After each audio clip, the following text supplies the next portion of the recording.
টি-20 বিশ্বকাপে খেলে নাই, যেই দলটা নিউজিল্যান্ডের বিপক্ষে প্রথম টি-20তে কিছুক্ষণ আগে জয় রেজিস্টার করলো, যেই বাংলাদেশ দল টি-20 খেলতে নেমেছে প্রায় 150 দিন পরে, প্রায় 150 দিন পরে, স্পেসিফিক নাম্বারটা যদি বলি সেটা হচ্ছে 146, যেই দলের শেষ পর্যন্ত সর্বোচ্চ স্ট্রাইক রেটে ব্যাট করা ব্যাটার শামীম হোসেন পাটোয়ারি 13 বলে করলেন 31, 288 স্ট্রাইক রেট, কোনো ধরনের খেলার মধ্যেই অলমোস্ট বিপিএল এর পর ছিলেন না।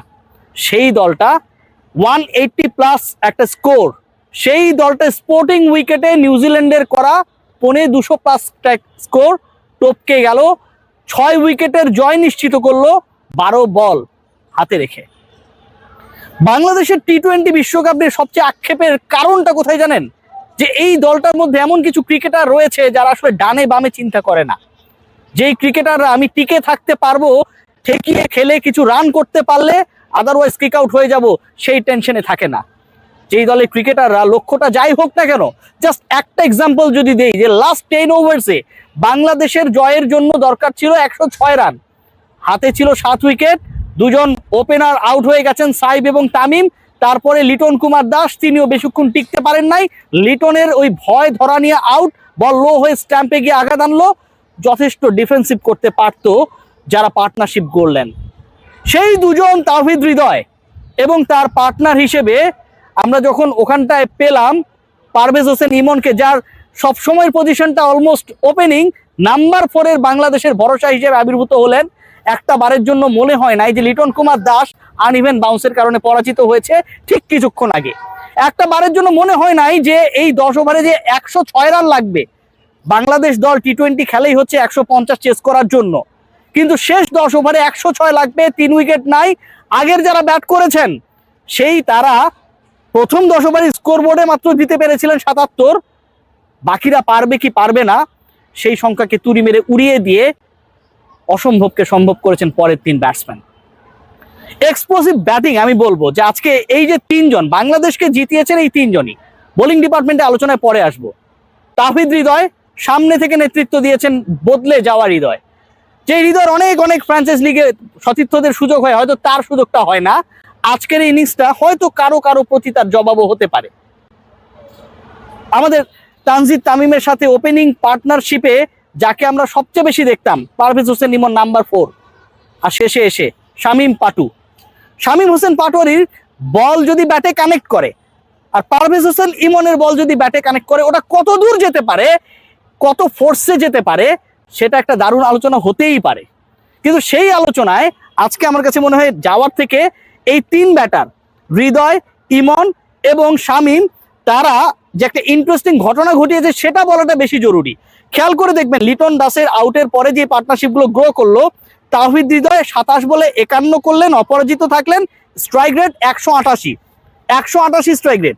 কিন্তু এই 188 স্ট্রাইক রেটে ব্যাট করা তাওহিদ হৃদয় ছক্কা মেরেছেন 3টা, 4 মেরেছেন 2টা, মানে তার ছক্কা মারার রেশিওটা 4-এর থেকে বেশি, 60% স্কোরিং, মানে বাউন্ডারি শটগুলো হচ্ছে ছক্কা।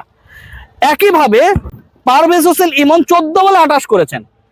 14 বলে 28 শুনলে মনে হতে পারে যে কতগুলো না 6-4 মেরেছেন, একটা 4 মেরেছেন, 2টা ছক্কা মেরেছেন, 3টা শট খেলেছেন, একটা 4 2টা ছক্কা, এই 14 রান করেছেন 3 বলে, এবং বাকি যে রানটা করেছেন বাকি 14, সেই 14 স্ট্রাইক রোটেট করে করে কখনো 2 নিয়ে কখনো 3 করে তাওহিদ হৃদয়ের সাথে পার্টনারশিপ বিল্ড আপ করে শেষ পর্যন্ত 200 স্ট্রাইক রেটে ব্যাট করে বাংলাদেশের আস্কিং রান রেটকে কমিয়ে দেন তিনি প্যাভিলিয়নে ফিরেছেন। শামীম হোসেন পাটোয়ারি তিনি যেন চ্যালেঞ্জ নিয়ে নেমেছিলেন যে বাংলাদেশ কত বেশি বল হাতে রেখে এই ম্যাচটা জিততে পারে। খেলার সুযোগ পেয়েছেন মাত্র 13 বল, করেছেন 31 রান। আমি কেন এই 3 জনকে নিয়ে বিশেষ আলোচনা করছি, কারণ উপরে যদি আমরা তাকাই তাহলে যেই ছেলেটা সবচেয়ে বেশি এক্সপ্লোসিভ ব্যাটিং করেছিল সবশেষ ওয়ানডে সিরিজগুলোতে, সেই তানজিদ হাসান তামিম আজকে করেছেন 25 বলে 20, টি-20তে 80 স্ট্রাইক রেট। আমি তাকে দোষ দিচ্ছি না, বল ব্যাটে কানেকশন হয়নি, আজকে তার ডে খারাপ ছিল। লিটন কুমার দাস একটু বেটার খেলার চেষ্টা করেছেন 15 বলে 21, কিন্তু সাইব হাসান করেছেন 16 বলে 17, তারও স্ট্রাইক রেট হচ্ছে 106। এরকম এক্সাম্পলস গুলো যখন সামনে থাকবে তখন পরের ব্যাটাররা কনফিউজ থাকেন যে আমি কি আসলে 200 স্ট্রাইক রেটে ব্যাট করতে পারবো, ইজ দ্যাট পসিবল। করেছে শেষ 3 ব্যাটসম্যানের তাওহিদ হৃদয় 188-তে করেছে, পারভেজ হোসেন ইমন করেছেন 200 স্ট্রাইক রেটে, শামীম হোসেন পাটোয়ারি করেছেন 288 স্ট্রাইক রেটে। মানে যত নিচে নেমেছে স্ট্রাইক রেট বেড়েছে, তত বেশি আমার কাছে মনে হয় প্রতিপক্ষের উপর আগ্রাসী হবার যে প্রবণতা ক্রিকেটারদের সেটা বেড়েছে। আজকের এই ম্যাচটা বাংলাদেশ যেই ওয়েতে জিতেছে এখানে অনেক পজিটিভিটিস রয়েছে। শামীম পাটোয়ারির ব্যাটিং যিনি অনেক দিন ধরে ক্রিকেটের মধ্যে অলমোস্ট নাই, তাওহিদ হৃদয় এরকম ব্যাট করতে পারেন, তাওহিদ হৃদয় প্রায় 200 স্ট্রাইক রেটে ম্যাচ ফিনিশ করে বের হতে পারেন, সেই জিনিসটা দেখিয়েছেন। 4 নম্বরের পজিশনটা নিয়ে যে আলোচনাগুলো হতো যে ওপেনিং থেকে শুধু খেলানোর জন্য ইমনকে 4-এ খেলানো, নাকি 4-এ আমার একটা প্রপার মিডল অর্ডার দরকার, টি-20 ফরম্যাটে নাম্বার 4-এর কাজটা কি, আজকে সেটা দেখিয়ে দিয়েছেন। বাংলাদেশ আজকের এই ম্যাচটা জয়ের মাধ্যমে সিরিজে 1-0-তে এগিয়ে গেল, এবং এই ম্যাচ জয়ের মাধ্যমে আরো একটা ইন্টারেস্টিং বোগাস আলোচনা আমার কাছে মনে হয় অনেকের মাথা থেকে দূর হয়ে যাবে। আইসিসিতে এই মুহূর্তে বাংলাদেশের ডিরেক্টর কে, তামিম নাকি বুলবুল? গত কদিন থেকে মাঠের ক্রিকেটটা যখন অ্যাবসেন্ট ছিল না, ফালতু আলোচনা নিয়ে সবার মাথার মধ্যে ব্যাপারগুলো ঘুরছিল।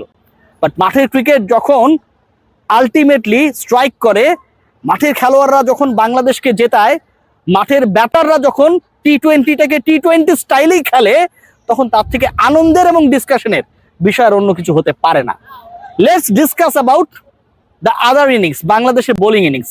খেয়াল করে দেখবেন পাওয়ার প্লেতে 66 রান তুললো প্রতিপক্ষ। মনে হচ্ছিল যে আজকে বাংলাদেশের টার্গেটটা 200+ তো হবেই, 220-30 হয়ে যেতে পারে। সেই জায়গা থেকে দলটাকে আমার কাছে মনে হয় যে বেঁধে রাখার ক্ষেত্রে, চাপ ক্রিয়েট করার ক্ষেত্রে, স্পিড ব্রেকার ক্রিয়েট করার ক্ষেত্রে সবচেয়ে বড় যে ভূমিকাটা পালন করেছেন সেটা হচ্ছে শাক মেহেদী এবং আমাদের রিশাদ হোসেন। শাক মেহেদী বল করতে যখন আসলেন তখন মোটামুটি বাকিরা মার খাওয়া শেষ। মেহেদীর 4 ওভারে হয়েছে 31 রান, এই উইকেটে 4 ওভারে 31 রান এবং ইকোনমি বিলো 8, অবিশ্বাস্য। রিশাদ 4 ওভারে 32 রান, 2 উইকেট। এবং এই ম্যাচে রিশাদের বলে ক্যাচেস মিস হয়েছে, লিটন কুমার দা স্ট্যাম্পিং মিস করেছে, সহজ ক্যাচগুলো মিস করা, ক্যাচ মিস মানে ম্যাচ মিস, এই যে একটা প্রবণতা এবং সেটা ঘটার একটা বড় চান্সেস ছিল, সেই প্রত্যেকটা জিনিসকে আলটিমেটলি বাংলাদেশের শেষ 3 জন ব্যাটার 188, 200 এবং 288 স্ট্রাইক রেটে ব্যাট করে তাওহিদ হৃদয়, পারভেজ হোসেন ইমন এবং শামীম হোসেন পাটোয়ারি রিয়েল এক্সপ্লোসিভ টি-20 ব্যাটিং করে 20 ওভারের টার্গেট 18 ওভারে অ্যাচিভ করেছে বাংলাদেশকে। বাংলাদেশ যদি আগে ব্যাট করতো অথবা টার্গেটটা যদি 210 হতো, আমি ড্যাম শিওর বাংলাদেশ তবুও এই ম্যাচটাই জিততো। Thanks to all the cricketers যারা 146 দিন পর একটা টি-20 ম্যাচ খেলতে নেমেছে, যারা এতদিন পরেও খেলতে নেমে একটা বারের জন্য এখানটায় প্রমাণ করেনি তাদের স্কিলে বিন্দু মাত্র মরচে ধরেছে। সবাই ভালো থাকবেন।